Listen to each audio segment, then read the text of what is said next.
Hello everybody, welcome back to the channel. I usually don't say this much of it. Please like and subscribe if you're liking some of these videos. It really helps me a lot. So today we're doing an overview of the Nikon FG, introduced in 1982 all the way up to 1986. This was the first manual focus programmed auto exposure 35mm SLR by Nikon. It was ahead of its time in a lot of ways. I basically put out to compete with the AE1, but as for Nikon, Nikon doesn't build cheap stuff back then yet, so I don't know if they do today. So it was still quite expensive, but there are some features of this camera that are amazing. For one thing, if you want a full program mode, you just throw your aperture all the way up to as far as it'll go, 22 on this lens. Put it to P, and this machine is a point and shoot with a very high quality lens. So it becomes one of the best point and shoot cameras you'll ever own. This one has the pancake lens on it, the 50mm 1.8 pancake. This is not the E-series pancake, but it's not the first Japanese pancake neither. It's the in-between. The optics are the same as the high-end one. So anyways, so from there, you could also choose your apertures by just putting it in aperture priority mode, or A.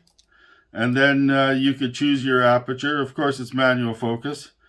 And it'll automatically do everything else. It's got a plus or minus two steps compensation. And here's a unique feature. If you're in auto mode or program mode or whatever mode you're in, even if you're trying to shoot manual, this camera, if you're in a backlit situation, just a push of this button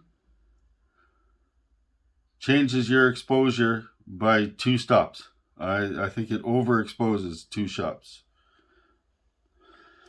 It has contacts for full TTL metered flash. So compatible flash. That means that if I put my 800 flashes on here from Nikon that have TTL metering in them, this will TTL meter for the flash, and this is an awesome TTL system. I think it's a 92% coverage on the Viewfinder, which was, pretty cool. It's got an M90 in case the battery dies. Of course, it's got an electromagnetic shutter in it. There's a few features in here. We'll take the lens off. It's quite a small camera.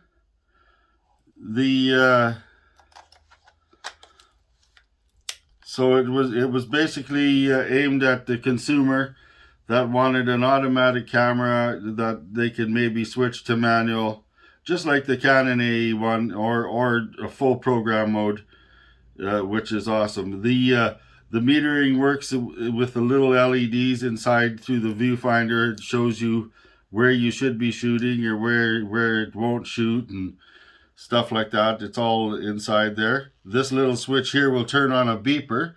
So if you're getting if your shutter speeds are getting too low for non-shake, non-movement photos, it'll start to beep. So that's that. It's quite compact. It's very compact, but quite heavy. To change your ISO settings, you lift on the dial and lift up. To change your plus or minus 2 stops exposure compensation, you push the button here.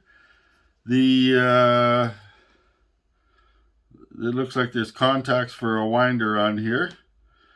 It takes a battery system that actually you can still get today. I can't remember the number of the batteries though.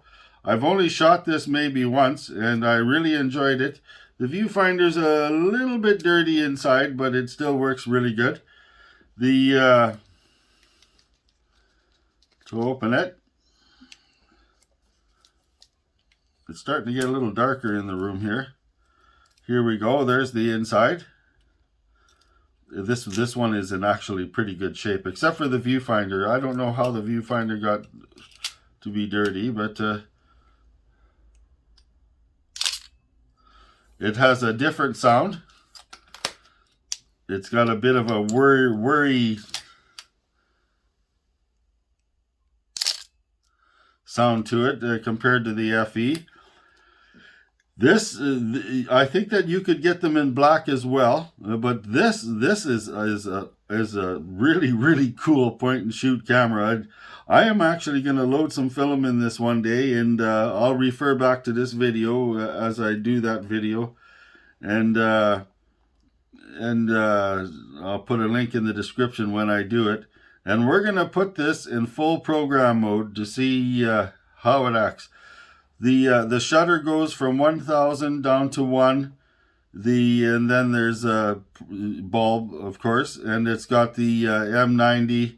So if you lose the battery, you can still have a 90th of a second shutter speed, like a lot of the Nikons did.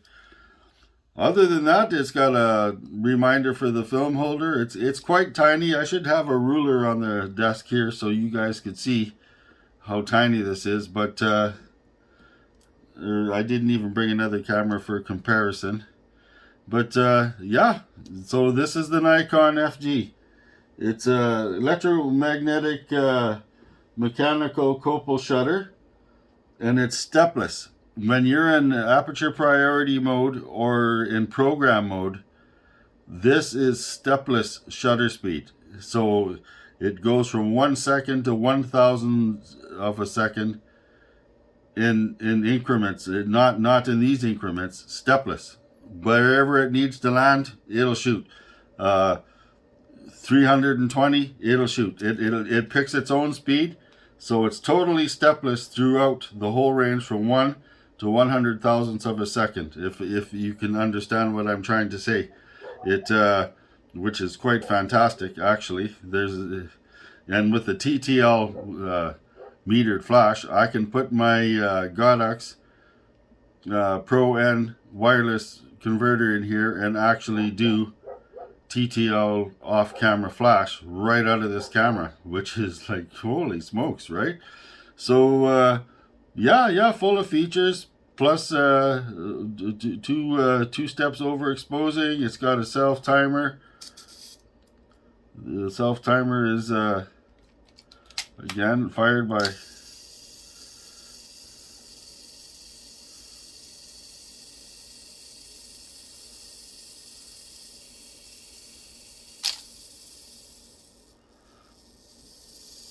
so there we go. That works. I quite enjoyed using this camera, and I'm going to be using it some more. It is quite unique. In fact, there's another one that is supposed to be getting donated. It just hasn't showed up yet. That has a 28mm lens, I do believe. So that'll be exciting. So all in all, there we go. There's your Nikon FG. If you're looking for a camera that you can do full point and shoot, just manual focus, but everything else full on automatic point and shoot, this is a really good camera to get because of the lenses that you can get. Like, because the F-mount lenses, you can fit pretty much every F-mount lens on this. There's the exception of a few, but you can fit a lot of F-mount lenses. You know, you get manual focus, and it will meter through most of those lenses as well. So quite a big value in a little package. Pretty sure you can get them in black, and that would be cool for some of you street shooters. Me, I don't have any. I go out. People know what I'm doing when I'm out shooting in the street. I'm not sneaking around. So there you have it. 25 ISO to 3200 ISO or ASA, however you want to put it.